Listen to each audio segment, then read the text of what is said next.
क्या होता है उस साबुन के साथ जो आप किसी होटल में यूज करके ऐसे ही छोड़कर चले आते हैं। अगर आपने कभी किसी होटल में समय बिताया हो तो आपको यह पता होगा कि होटल वाले लोग आपको साबुन की टिकिया, शैम्पू और कुछ होटल्स में तो कंडीशनर तक भी ठहरने आए लोगों को देते हैं। और जब लोग होटल से बाहर निकलते हैं तो शैम्पू और कंडीशनर तो वो अपने साथ ले लेते हैं, लेकिन वहां यूज की गई साबुन की थोड़ी अलग कहानी है। वो गीली होती है, यूज की गई होती है, तो हमारा मन नहीं करता कि उसे भी सूटकेस में डाल लें और हम उसे वहीं छोड़कर निकल जाते हैं। क्या आपने कभी ध्यान लगाकर ये सोचा है कि जो साबुन आप छोड़कर आए हैं बाद में उसके साथ क्या होता होगा? अब मैं आपको मिलवाता हूँ शॉन सिबलर से।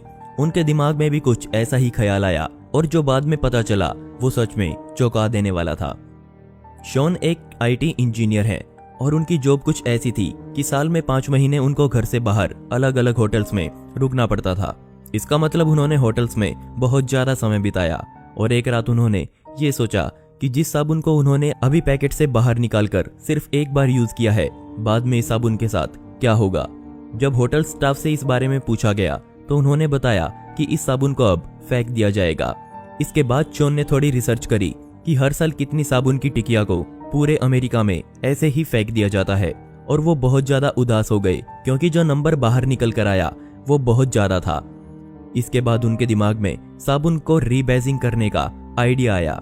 रीबैजिंग मतलब हम इसे रिसाइकलिंग भी कह सकते हैं, जिसमें साबुन को पिघलाकर फिर से तैयार किया जा सकता है।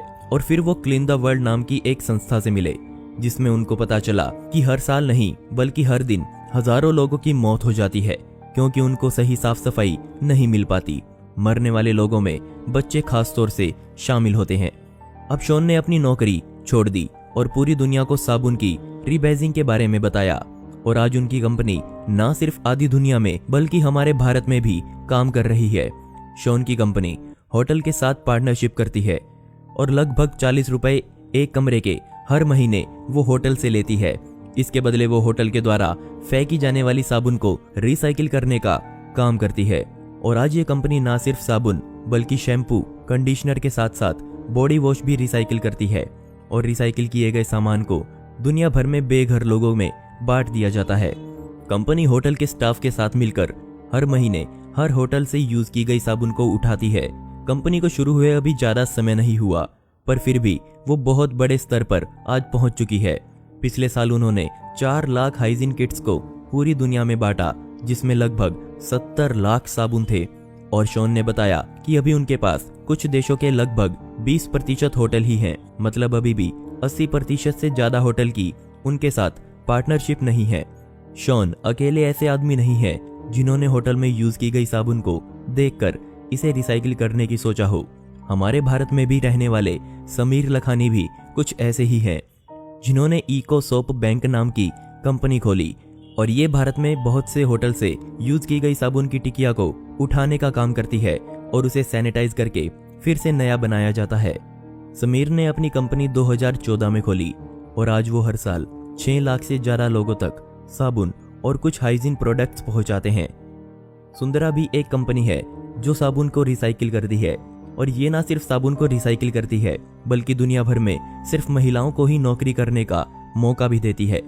इन सभी कंपनीज के स्टाफ समय समय पर उन लोगों के पास जाते रहते हैं जिनको साबुन की सख्त जरूरत होती है। जब ये कंपनीज दुनिया में नहीं थी तब पूरी दुनिया भर में करोड़ों से ज्यादा साबुनों को ऐसे ही धरती में डिस्पोज किया जाता था। धन्यवाद दीजिए इन कंपनीज को जो हमारे पर्यावरण के साथ साथ लोगों का भी ख्याल रख रही हैं। तो अगली बार आप किसी होटल में जाएं तो उनसे जरूर पूछें कि क्या उनका होटल ऐसी किसी कंपनी के साथ जुड़ा हुआ है। अगर नहीं तो उनको इन कंपनीज के बारे में जरूर बताएं, और ना सिर्फ भारत बल्कि पूरी दुनिया को साफ और स्वस्थ बनाने में अपना योगदान दें। और इस वीडियो को ज़्यादा से ज़्यादा शेयर करें ताकि ज़्यादा से ज़्यादा लोगों को इसके बारे में पता चल पाए। दोस्तों, आपको ये वीडियो कैसी लगी मुझे कमेंट सेक्शन में जरूर बताइएगा, और ऐसे ही इंटरेस्टिंग वीडियोस देखने के लिए मिस्टीरियस दुनिया को अभी सब्सक्राइब करें। मिलते हैं अगली वीडियो में। यह वीडियो देखने के लिए धन्यवाद।